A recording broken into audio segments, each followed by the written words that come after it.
तो चलिए conditional probability पर बेस्ड एक और क्वेश्चन सॉल्व करते हैं।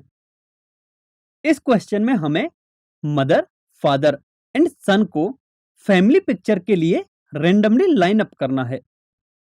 तब इवेंट ई इस प्रकार है कि पिक्चर में सन वन एंड पर आए एंड इवेंट एफ इस प्रकार है कि पिक्चर में फादर मिडिल में आए। तब हमें probability of E by F find करनी है। तो चलिए अब हम इसका सॉल्यूशन डिस्कस करते हैं। यदि हम मदर को एम, फादर को एफ एंड सन को एस से डिनोट करें, तब इनको फैमिली पिक्चर के लिए लाइन में खड़े करने के रैंडम एक्सपेरिमेंट का सैंपल स्पेस यह होगा, जिसमें टोटल 6 पॉसिबल वेज में हम मदर, फादर एंड सन को अरेंज कर सकते हैं। अब इवेंट ई इस प्रकार है कि सन पिक्चर में वन एंड पर आए। सो यदि हम सैंपल स्पेस में देखें तो इन सभी वेज में सन पिक्चर के वन एंड पर आएगा। सो इवेंट ई इन सभी के सेट के इक्वल होगा। अब इवेंट एफ इस प्रकार है कि फादर पिक्चर में मिडिल में आए एंड यदि हम सैंपल स्पेस में देखें तो इन सभी वेज में फादर पिक्चर के मिडिल में आएगा।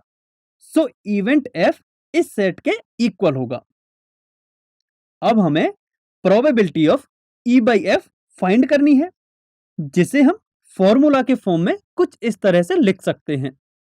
इसके लिए सबसे पहले इवेंट एफ की प्रोबेबिलिटी फाइंड करते हैं, जो कि हमें 1/3 के इक्वल मिलेगी। अब नेक्स्ट हम ई इंटरसेक्शन एफ फाइंड करते हैं, तब यह हमें इसके इक्वल मिलेगा। अब यदि हम probability of E intersection F की बात करें तो यह हमें 1/3 के इक्वल ही मिलेगी। अब जो भी वैल्यूज हमने फाइंड की हैं, उन सभी वैल्यूज को इसमें सब्स्टिट्यूट करने पर हमें probability of E by F की वैल्यू 1 के इक्वल मिलेगी। अब हम इसे वेन डायग्राम से समझते हैं। ये सभी हमें ऑलरेडी मिल चुके हैं।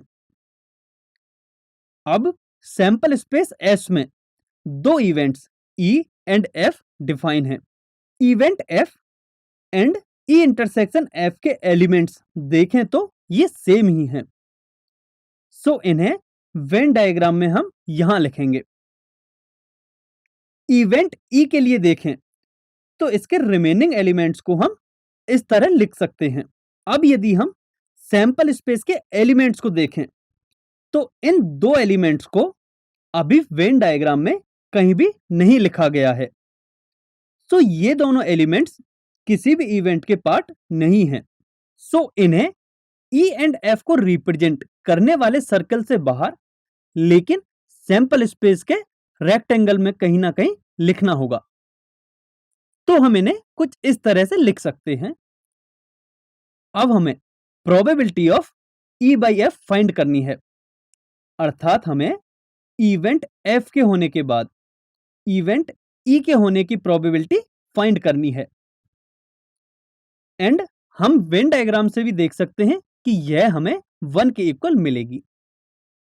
आई होप आप सभी को यह क्वेश्चन भी अच्छी तरह से समझ में आ गया होगा।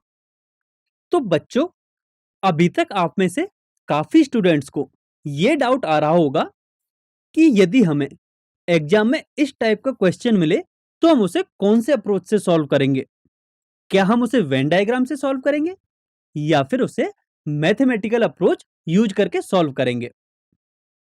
तो जो वेन डायग्राम वाला अप्रोच है वो केवल आपको समझाने के लिए है। यदि आपके एग्जाम में कुछ इस तरह का क्वेश्चन आता है तो आप उसे मैथमेटिकल अप्रोच यूज करके सॉल्व करेंगे, जहां हम फॉर्मूलेज का यूज करते हैं।